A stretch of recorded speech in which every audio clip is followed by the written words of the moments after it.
Hey, what's up, everybody? Miguel Maravilla here with my special guest, Luke Ketelle. As Luke and I, we're big boxing fans. We're covering the sport all the time. And Luke, first of all, thank you for coming, man. Thank you for being on. Luke Ketelle from Inside the Ropes, ITR Boxing. He just recently released a book, published a book, which is Luke's um, Inside the Ropes. He basically goes over, advising young professionals, amateurs on turning pro and boxing 101, you name it. Luke, what's up, man? Talk to me about your book. It's your man Lukey. I got a big ring on, but don't judge it. I ate a lot of Cracker Jacks, so I got that ring from my Cracker Jacks box. This Inside the Ropes of Boxing. There's my name. That's the cover. It's a real good book, getting a lot of support. Famous people like Victor Conti have endorsed it. It's beautiful. Hear that, Sergio Mora, people I respect, and Miguel. I consider you a good friend and a peer, so it's an honor to be. Thanks, man. Hey. So, what triggered you just to want to publish this book? Was it something you've always had in mind from the get-go? Not at all. I never really wanted to write a book. Not at all. It was basically a close friend of mine, Frank Stea. He encouraged me to write a book. He told me that I need to write two books before I pass away. We have deep conversations like that. And because of that, it kind of sparked a fuse for me to sit down and write. I wrote 70 pages and I wrote what I wish I had known when I got into boxing. So I hope that I'm not saying that this is truth. I'm not saying that I'm perfect. I'm not even saying I'm right. But this is what I feel I wish I had known coming into the sport of boxing. Oh, good. That's some good advice. I mean, we're always learning. We're always trying to get better. We're always trying to improve.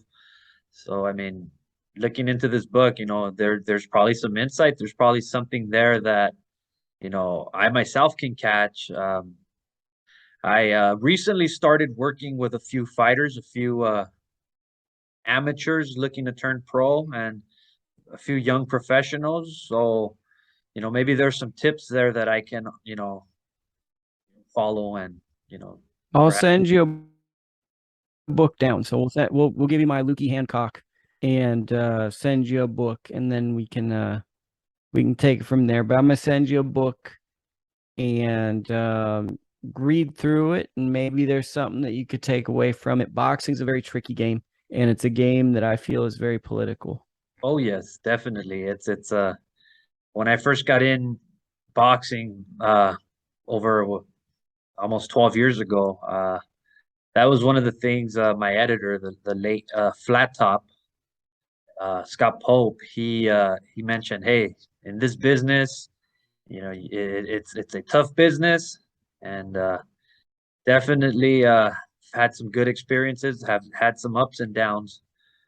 But as far as the book goes too, I myself, I've wanted to I've been wanting to write a book. I'm still, I'm still living the tale. I'm still, you know, barely in the opening phases of one of the chapters, early chapters. But that's something I look forward to later down the line. Maybe a tell-all tale as far as all the experiences and everything that comes along with covering the sport of boxing and all the crazy stories that go behind the scenes. That's what I look forward to sometime. Well, I know one person right here that will be glad to purchase a copy when that comes out. Yes, and who knows what publishing will be like later down the line when I plan to, or who knows, maybe I'll maybe you inspire me after reading through your book. Maybe I'll just say, hey, it's time to come up with one now. Uh, There's no greater gift than to be the spark to the fuse of the next thing. So, I mean, I hope that it does that. But, I know that you at least have one great boxing novel in you before your time is done. Indeed. And as far as boxing, I know there's been a lot. We just finished we're finishing up September, transitioning. We're in the fall now, and you know, September. You know, we had some pretty good fights. We had Golovkin and Canelo. We had that trilogy. That pretty much the chapters ended there. What did you think of that fight? It was Lethal Weapon 4. You know, it was pretty bad. It wasn't very exciting, but it was cool to see those two iconic fighters fight each other again. Did I enjoy the fight? No. Will I ever rewatch it? No. But it was fun to have one last memory with those two in the ring. It's probably the last Golovkin fight I'll probably watch live because I assume he'll probably be fighting in other markets from now on.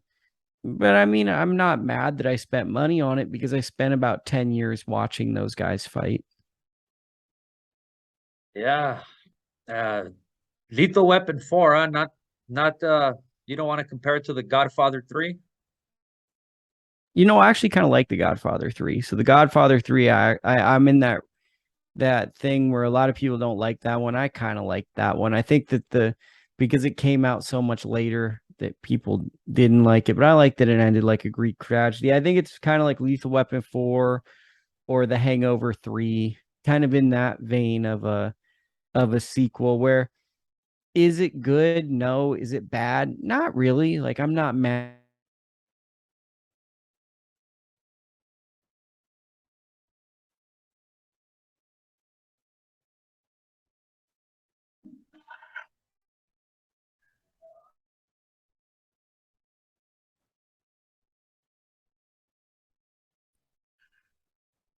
Let's see. Hello? Yeah, we're back. Yeah, I guess I froze. But I basically just said it reminded me of The Hangover 3 and Lethal Weapon 4 in the fact that it gave us a conclusive ending. One that we don't need anything after that. And it's not just the result that gave us the conclusive ending. It's also the fact that, well, it was just kind of not good. And I don't think that there's that much desire to see these two fight again, even though they had so many great moments prior. I mean, I feel it wasn't the first two fights. I just, you know, nothing against, The Godfather 3, but the same. The Godfather 3 wasn't part one and two, and same goes for this trilogy between Golovkin, Canelo Golovkin. The first two fights was nonstop action. These guys were going toe to toe.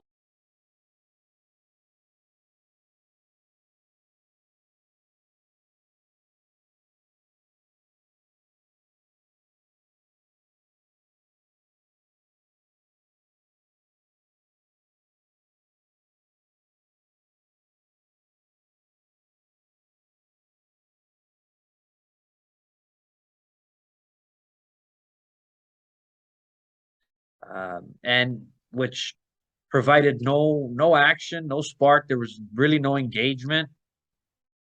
The exception of the ninth round. I think that ninth round, that was probably the only action we got. But there was, again, it wasn't the first two fights. The first two fights, you were on the edge of your seat. You were going into the last round. It was anyone's fight after the bout. It was still up in the air. It could have gone either way. But in this fight, we all know that Canelo won. And unfortunately, the scorecards, they did it again. They felt that it was a very close fight. I don't know what they were watching, but I just felt Canelo dominated and closed the chapter in the Golovkin, in their trilogy, in their rivalry. Yeah, I mean it was just bad, and it looked like two rich old fighters fighting, knowing that after the fight they're going to be even rich. Yeah, basically, I mean, you saw Golovkin after the fight. He pretty much, wasn't phased at all. It was like, he was in a win-win situation almost. But props to Canelo, and he's likely on his way to want to avenge his defeat, or we'll probably expect that till definitely till next year because, as he mentioned, he hurt his hand and he definitely wants a break. I don't see him coming back in May, especially against Bivol. I think I see him preparing himself more. Yeah, I mean, I wouldn't even be mad if Canelo came back next September. He's been keeping a very busy schedule, and it wouldn't bother me if he took some time off and let the division kind of make some clarity while he was away. Yeah, I mean he deserves it. He's the shot caller. He dictates what he wants to do, who he wants to fight, everybody wants to fight him. Everyone wants that payday. Yeah, he's it's human nature, right? If I'm making 100,000 and someone I can do business with makes me make $1 million, obviously that's the only person I'm going to go after because you want to change your financial situation. And moving on to the following week, we had I believe it was Shakur and Conceicao. What'd you think of Shakur, man? Awesome, huh? Yeah, I mean, Shakur's a developing fighter. I didn't love that he missed weight, but he's developing new traits. He's got a little bit of that dog in him that I'm seeing where he's coming forward. It kind of reminded me of when Michaela Mayer fought Maiva Harmadouche, where at the time, being a purist, I'm like, why is Michaela not fighting on the outside? But it was kind of, in retrospect, maybe she needed to fight one of those fights to prove something to herself and grow as a fighter. Shakur was working, in my opinion, in this fight, fighting a style that will help him win against other fighters in the future, more physical fighters, fighters that won't just stay on the outside. He was working on some of that. And I think it's pretty obvious Shakur is going to be a pound for pound fighter for a very long time. I think I look at guys like David Benavidez, Shakur Stevenson, Bam Rodriguez, Devin Haney. These are the fighters I'm kind of looking at to kind of hold down boxing in the next era. Yeah, that's the future. They're the next generation. Shakur Stevenson, I remember hearing the name. I want to say it was 2015.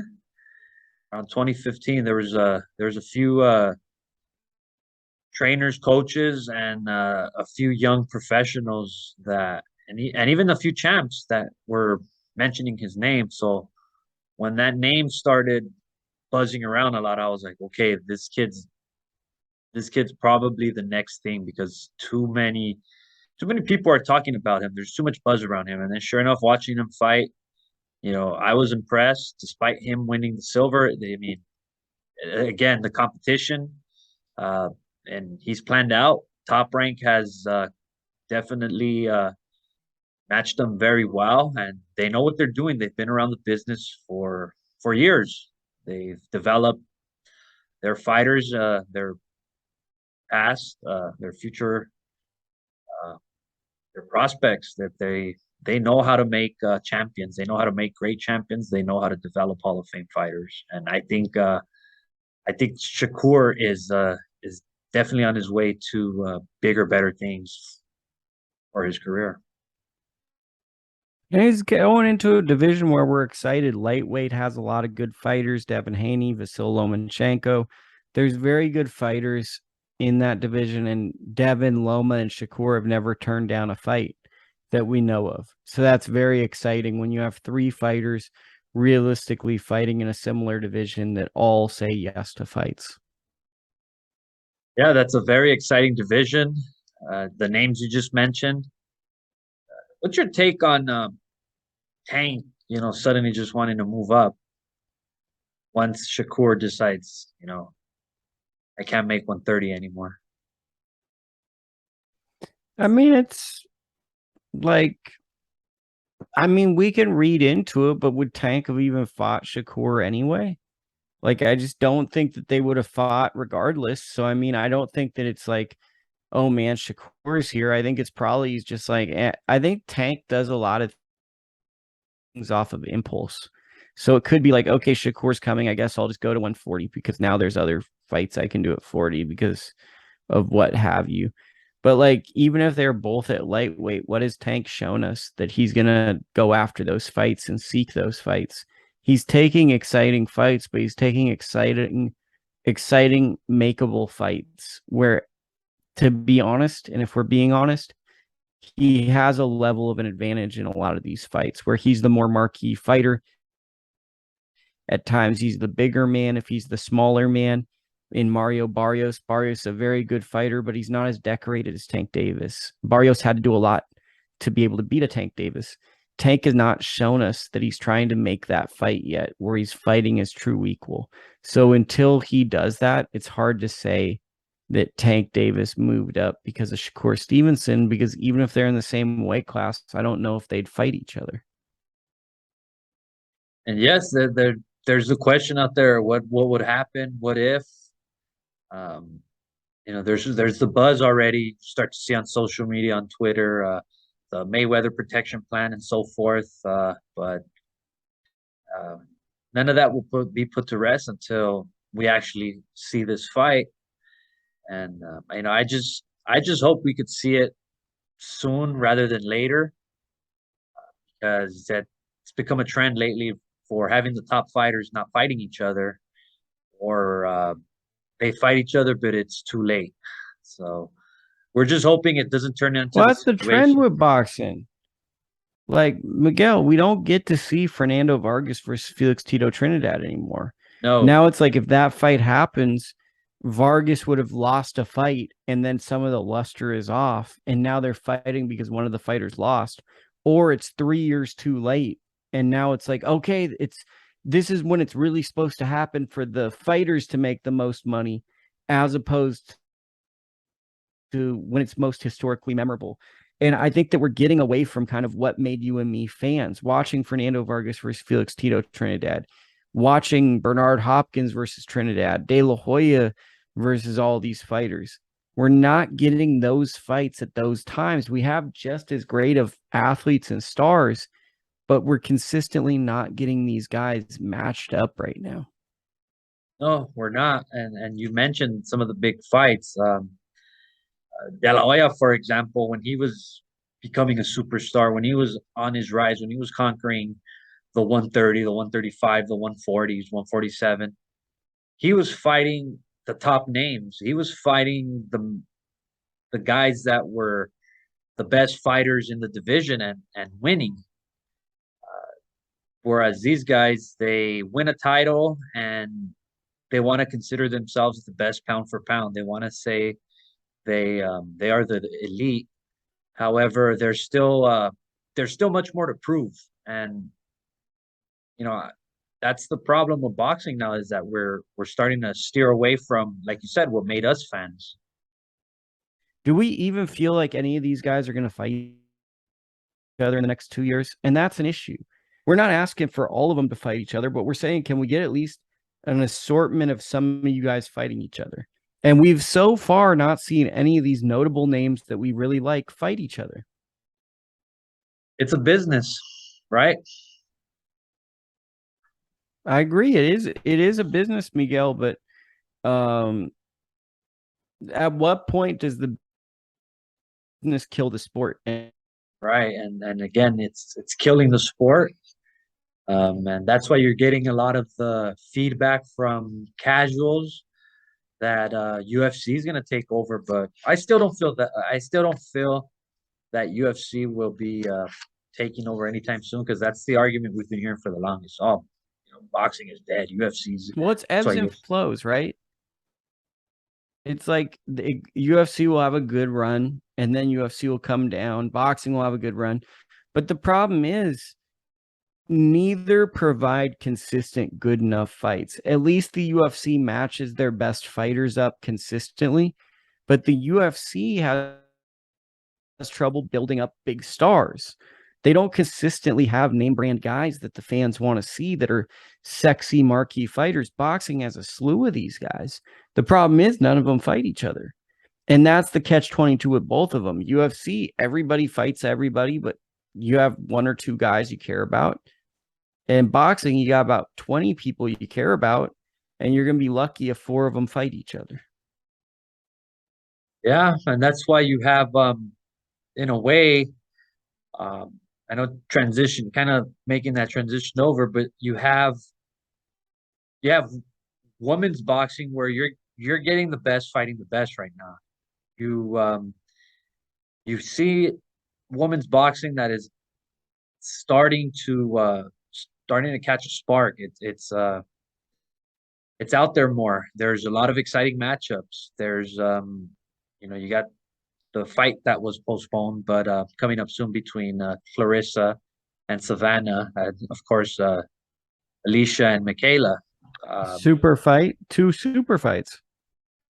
and that's very rare. I doubt that we'll see two super fights like that in the same card when it comes to men's boxing. For example, when we had Mayweather Pacquiao, what was the undercard?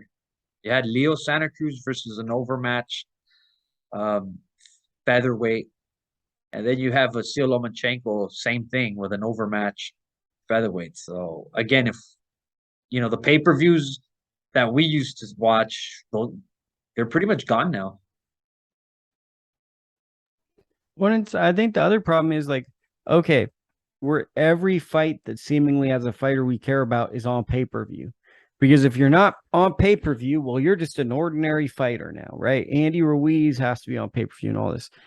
But now fighters are getting paid a lot, and I appreciate the fighters are getting paid a lot. But now they're getting paid so much, it hurts the product the fans are getting because now we're not getting undercards that are the best possible product, at least to us. Like for that Andy Ruiz, Luis Ortiz card, I would have gotten the fight if there was another big fight. But you look at the card turned out to be an enjoyable card. I went to my friend's house. But what was the other entertaining, meaningful world championship bout? The bout before it was Isaac Pitbull Cruz taking on Eduardo Ramirez, who's moving up from 130 to fight one of the biggest punchers at 135 pounds. I get that there's some level of excitement, but that also is kind of like this is a showcase for Pitbull. What I'd like to see is two great fights on pay-per-view cards, and then you can develop talent in those other two spots. I think that if we're almost having to pay about $80 to $100 for pay-per-views, we should at least get. Yeah. Again, I remember some of the mega cards. For example, you had the Chavez solid three championship fights, and some of the Mike Tyson cards too. They were great pay per view cards. De La Hoya cards were great undercards. So we, it's we're not getting the exact same undercards anymore. And as you mentioned, the Pitbull Ramirez, that was actually a showcase. Yeah, it was definitely a showcase. And I just feel most of the pay-per-views now, anyone on the undercard, it's a showcase to show the casual viewer, look what this guy's got. And I feel that they don't want to risk the brand, the product that they have for the future. They don't want to risk with the loss. I agree. And I think that also we grew up on Terry Norris, on Mike Tyson undercards, the coal miner's daughter, Christy Martin. You get a Trinidad on the undercards. We're not even getting a sexy name on a lot of these undercards. We're kind of getting just an assortment of who's close to the venue, who's close to the LA market, who can we get on there? Okay, this guy's with this mega camp. I don't want to say it's a dark time. It's a really great time to be a boxing fan, but we're heading towards an economic depression. And boxing is the one sport that's like, okay, let's ask for more paywalls of our fans. We're already a fringe sport, but not just do you have to buy streaming platforms, niche, straight to consumer platforms. Now you have to basically every fighter who you might care about, they're going to be on pay per view. And you have to buy their pay per view regardless whether or not you think it's a good fight or. Agreed. That's selling tickets, filling in the seats. That's become the blueprint lately for promoters as most of these undercards and prelims, as you mentioned, who's part of this fighters camp that's on the card or on the main event, who's the local fighter where we could bring in the fighter that's fighting in Carson from nearby LA. Let's bring him in. He'll fill in 50 seats. So yeah, that's possible. That's possible that which is why we see the pay-per-views we see now. Let's move on to a different topic now. I know we were talking Shakur and then we drifted on to pay-per-views and superstars. Uh, a quick recap on last week's heavyweight fight between Joyce and Parker. What did you think? I think that Joe has the same chin from Wolverine of the X-Men. And it's going to be curious to see if Joe Joyce can take a world level punch, because if he can, he is a very tough customer, because slowpoke Joe might not make it look pretty, but he is very effective. Yes, it was yeah, you said the chin. He took a lot of punches and Joyce was connecting well. Parker himself looked like he was swinging for the fences as well, but great performance by Joyce. Just looks solid. Looked like he's starting to, evolve, and he's starting to fit well into the heavyweight division as he picked up the WBO title. Yeah, I mean it's always exciting to see a new face in boxing. It's even more exciting when it's someone who has an elite attribute that's like toughness. So now we watch every Joe Joyce fight and say, how tough is he? Can this toughness carry over? So there's a storyline built into every Joe Joyce fight, and I'm very excited about what the future holds. Yes, great talent. Now, one of the biggest controversies, one of the biggest issues in boxing has been, and we're jumping out of amateur boxing, as there's been a lot of waves, a lot of rumblings about Olympic boxing not being part of the 2028 Olympic Games. Well, I have faith in the USA boxing system and in amateur boxing. If you remember, amateur wrestling was going to be taken out of the Olympic Games, and it wasn't. I think that this is more so a call to arms for boxing to get its act together. I think it's more so a scare tactic. And then in the 11th hour, if boxing gets its act together, it'll be like, okay, we'll include it. But all these people that have been associated with corruption, they're not going to be involved. But I think that this is a very real thing that could happen. But I also think it's a very real scare tactic to say, boxing, get your act together. Yes, yes. It's a shame. It's sad what happens in what's happening in the amateur program. I know for years it's plagued. You mentioned corruption. Um, there's also from firsthand experience nepotism.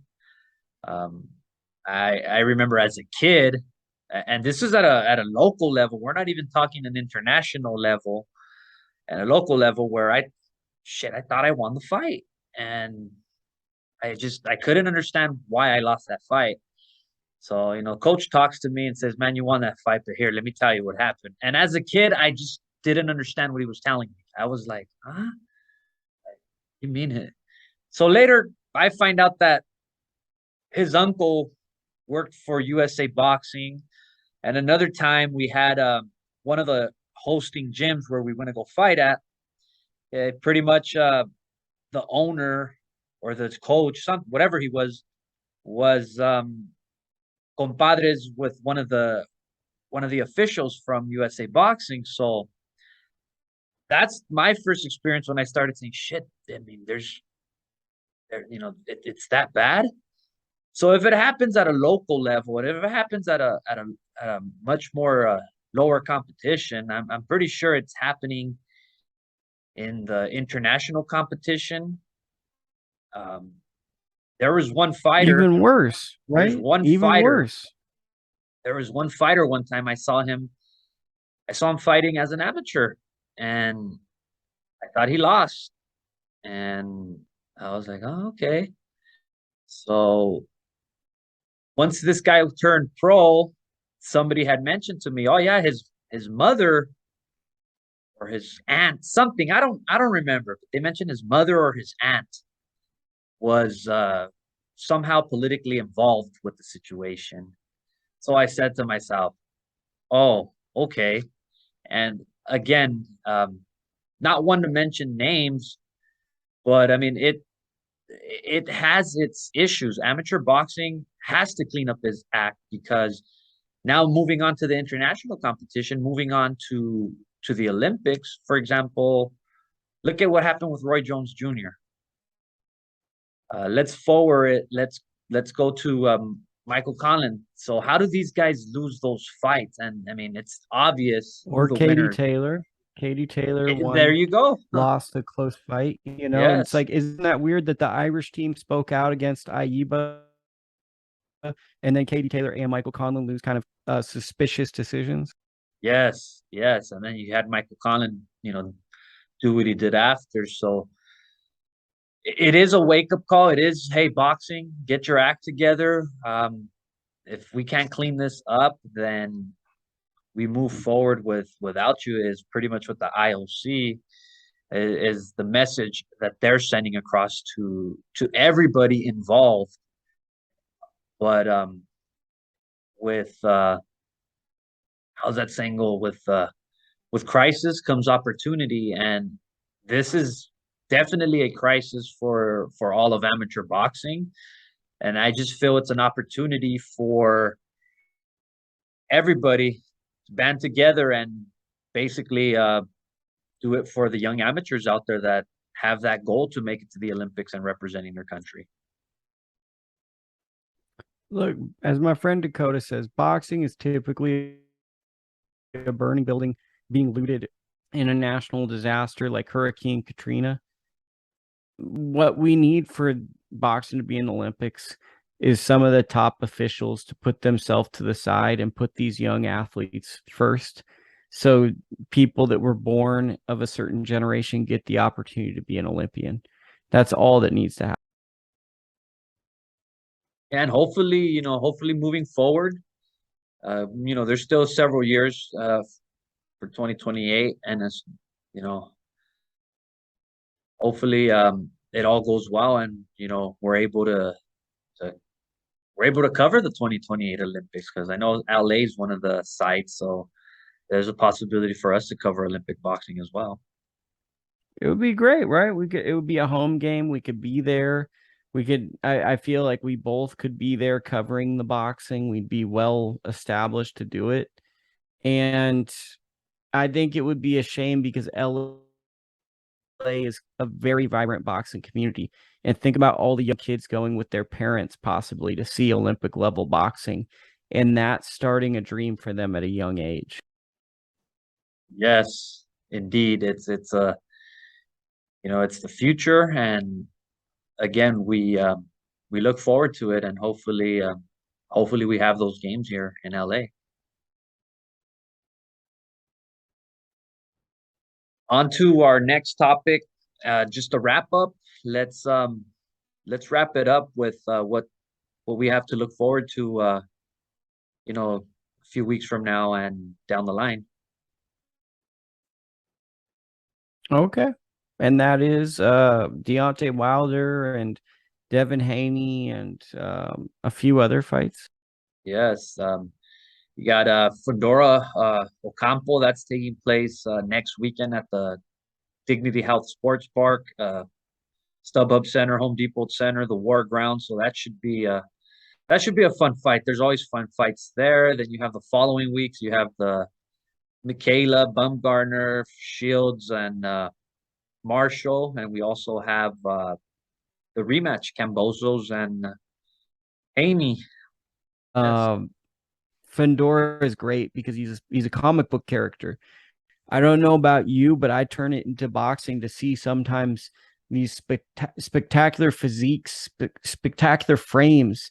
A guy that you could go to the school schoolyard, if you're in elementary school, hey, did you see this 6'6" guy who fights at 154 pounds and he beats guys up? There is an element of the circus that goes with boxing, and Fundora can fight. I think he's a really, really positive for the sport. I think he's going to have a lot of success in this fight.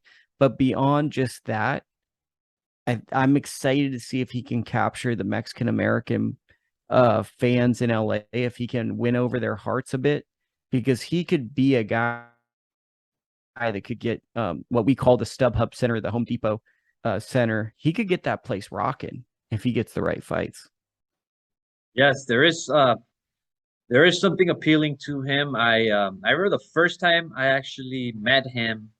I want to say it was 4 years ago. There was a press conference, and they mentioned uh, they just mentioned the name Fundora. Good kid, good amateur background. And then at that press conference, I noticed this tall kid, and the first thing was like, oh man, that kid definitely has to play basketball. And I thought this was some 15, 16-year-old kid that was, pretty ball. But then I was like, oh, he's the guy that's fighting on the card. So yeah, there is something about him. His size, fan favorite. He has a fan favorite style. And I just I feel that he's maybe a fight or two away from fighting that big name. As far as him I getting mean, that he's a Mexican, fight away. He's a fight because Jermel Charlo, after he fights Tim Tszyu, he has to fight Fundora, or else he has to give up his belt. And if he gives up his belt, we'd assume he'd get another world-class level of opponent. So it's, to me, this feels like this is his placeholder fight after getting a huge fight against Erickson Lubin. And in the Lubin fight, he came in the wrong corner. He was a B-side opponent. And now he's getting a true main event fight with his sister, Gabriella, on the undercard on the YouTube portion. It's going to be a big night. yes, he um he will um he will get the Mexican American crowd behind him. He just has the style, and then you add the Charlo name to the mix as far as him on the hunt for one of those fights. He'll for sure have the Mexican fan behind him. Not to mention he's half Mexican, and he's also half Cuban. I remember his father mentioning, because he just has this good style to him, and he has a great future ahead of him. Yeah, I Well, mean it. go. Yeah. No, I was just saying, like, I just think that Fundora is a guy that we could be looking at as like, okay, he's a fun fighter. 4 or 5 years from now, he could be one of the biggest ticket sellers in the sport. And we could be like, this guy Fundora, he's a middleweight or super middleweight contender that's just running things. Like, I think he's a very underrated fighter where his potential could go. Yeah. Hey, Luke, that same day, we have another big fight. You got the family feud between Connor Ben and Chris Eubank Jr. What's up with that one?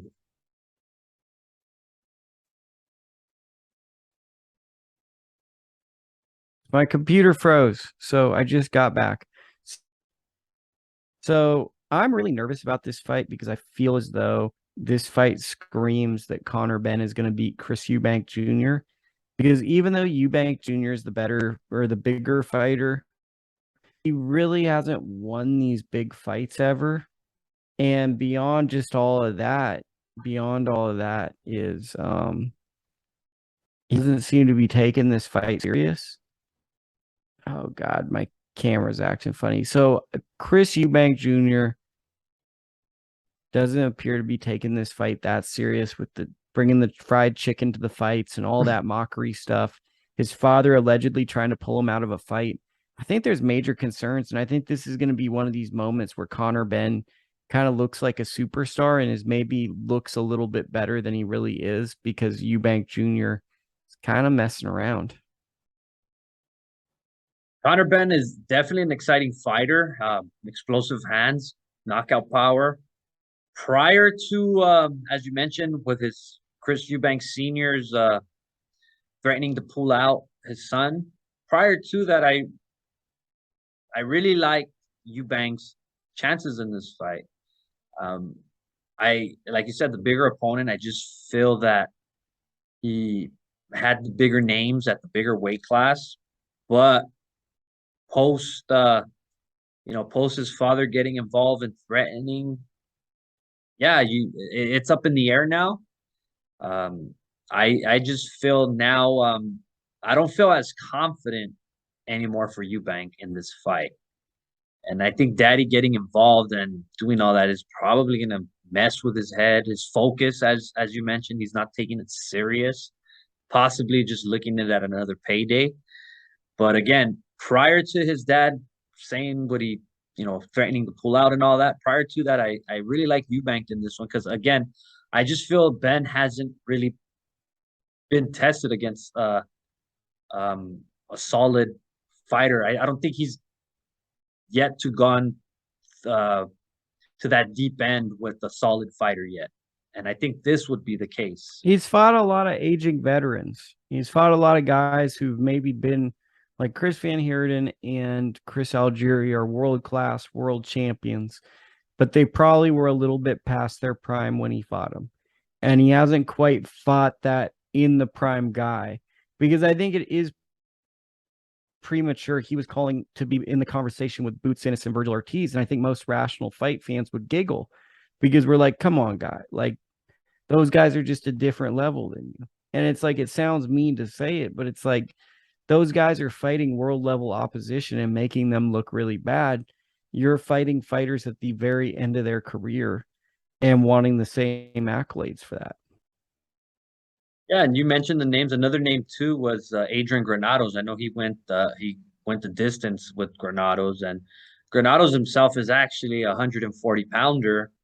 Um, so I just the matchup. I still think it's interesting, but as I mentioned, I was confident in Eubank, but now it's up in the air. I mean, like, look, if all things were equal and we believed Eubank was training hard and could make the weight right, I think everyone would take Eubank. The problem is, where is his mind at? Who is training him? Wasn't he training with Roy Jones Jr.? Now he's not training with Roy Jones Jr. What is anything going on with Chris Eubank Jr.? At least we know Conor Ben is training and has a camp around him. I'm scared of the variables around Chris. We shall see. That will be a very interesting fight. The following week we have Clarissa Shields, Savannah Marshall. Who do you got? You know, I'm going with Team USA, USA, USA, like my man Jermel Charlo says. I'm going Clarissa Shields. I know that a lot of people. I've been a fan of Savannah Marshall. I really enjoy Savannah Marshall. That being said, I think that people greatly underestimate what Clarissa Shields is capable of. And I think that she thrives off of being underestimated. But I think that this is going to be a great fight because there's going to be a moment in this fight where Clarissa Shields potentially gets hurt and she's going to have to show her greatness. So I'm excited about seeing these two face each other.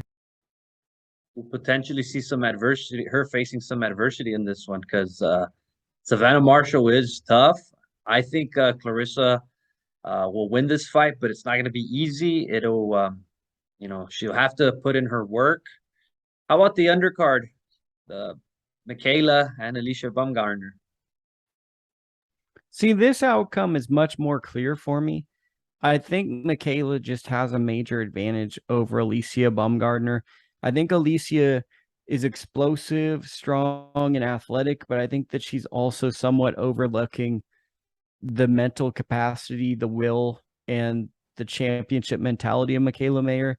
Michaela's been a winner at all different levels of the sport. She's been an Olympian, and she's fought some very, very hard fights.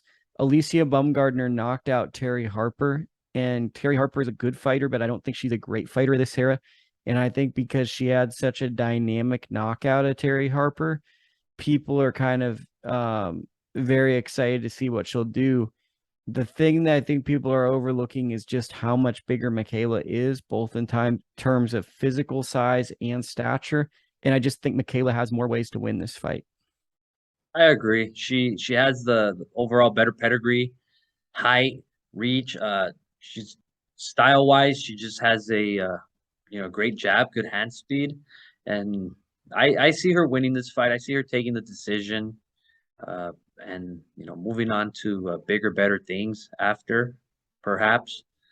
But that's going to be a good card. Looking forward to that one. It was very unfortunate that it was postponed, and the good thing is we should get that one in a few weeks. And also the rematch, Haney Cambozos. I'm a big Devin Haney fan. Everyone knows I'm a big Devin Haney fan. I like Devin inside and outside of the ring. I think the only issue with this fight is Devin made the fight look so easy the first time. A lot of fight fans don't have the enthusiasm for the second fight because they feel that Devin holds all the advantages in terms of physical gifts, size, length. He's got a good jab to keep Kambosos off. Kambosos, when you look at his record, all of the fights that he's won that have been pivotal fights have typically been split decision at the highest level. I believe Mickey Bass, Lee Selby, and Teofimo Lopez are all split decision wins. Haney fights in a way where I don't think he's going to give George that many opportunities. I think George is going to do better because we're not hearing George talk as much. He's more focused. That being said, I feel like George Kambosos is a guy where he does better when someone comes to him, and he doesn't do all that well when guys use a jab on him and make him come to them. So I think stylistically, this is going to be a very difficult. Yes, if Haney sticks that jab like he did in that first fight, I feel that Cambosos has no answer. I don't think he's gonna necessarily be comfortable in that ring, based on just based on history itself. Usually, when a fighter is dominant in the first fight and then in the rematch, I just feel he will capitalize. He'll go back to what worked for him in the first fight, and I just see him boxing again in this fight, using that jab again. Unless Cambozos comes in with a powerful jab, setting something up, uh, I see him making him a good fight. But other than that, I see Haney winning by a clear unanimous decision in the rematch. That's for sure. And I think that's the issue, right? Is this is a undisputed fight, but we got Shakur Stevenson and Vasil Lomachenko. But because Devin wanted to fight for all the belts, he was willing to take on all the adversities. So he said, I'll take a rematch clause. He'll go to Australia twice to be an undisputed world champion. Here's the downside to that is Devin's probably not going to be fighter of the year this year, even though he deserves to be in the running. Why? Because he's going to Australia to fight in a fight where most people aren't excited to see him fight. And that's the downside. He was so good in the first fight, he's going to almost be punished outside of hardcore fight fans because he has to fulfill a business obligation to fight the rematch against. Yeah, and then there's his pound for pound Ring Magazine um status, where he belongs. That's being questioned. A lot of fans are disappointed because he's undisputed. He's not in the you know where he's supposed to be in the rankings. And a lot of it is based on because of the champs he has beaten. Yes, he's undisputed, but what champs did he beat in the process? You have Well, I understand that argument, but it's like, to me, it's like, conversely, it's like Lomachenko always is on those lists. I'm a huge Lomachenko fan, and I think he is a top 10 fighter. but he's very inactive as of late. Devin has been fighting more than Lomachenko, and Devin has the belts. I think the problem is for some fight fans is they don't feel represented on those lists. Like, it's not just Devin Haney might not be on the list. It's like it took a very long time. Carlos fought everybody. So if you're not putting him on the pound for pound list, what is your list? Because he's literally fought everybody in his division. You could put him anywhere you want, 1 through whatever, but he was being excluded. Yeah, and then that controversy is still going to be there. I mean, pound for pound, uh, title rankings. I just see it. I see it like the way college football is, the ranking system. Very questionable. Lots of questions. Um, just you don't necessarily know what the formula is to jump ahead of someone. It's a bunch of people's opinions. It's like a bunch of middle-aged men who are boxing nerds who are taking great pride in being boxing expert guy. And in the world of Twitter, where all things are becoming more and more equal, there's a tug of war of power, basically. Yeah, and in this day and age, everybody's watching. Everybody has an opinion. Everybody has a platform to voice their opinion. And overall, I mean, we can't satisfy everybody in boxing. The hardcore fans never going to be satisfied. There's always going to be questions to ask. And this is why we do what we do, because we're always trying to find the answers. We're always out there giving our theory.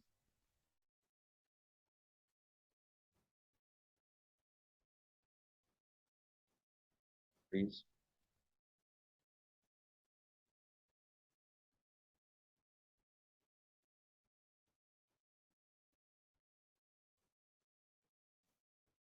Yep. There, Luke. Yeah, I mean, that's about it. Mm-hmm. All right. Well, that pretty much does it for now. It was great chatting it up with you, Luke. Always a pleasure, man. Always fun chopping it up with you, man. Talking boxing. There you have it, Luke Ketelle. Don't forget, read his book. Check out his book. I know I'm gonna be watching it pretty soon. Inside the Ropes of Boxing by Lucas Ketelle, with a forward by Jill Diamond. When I come to LA, I got one for you. Thanks, man. Thank you. Thank you.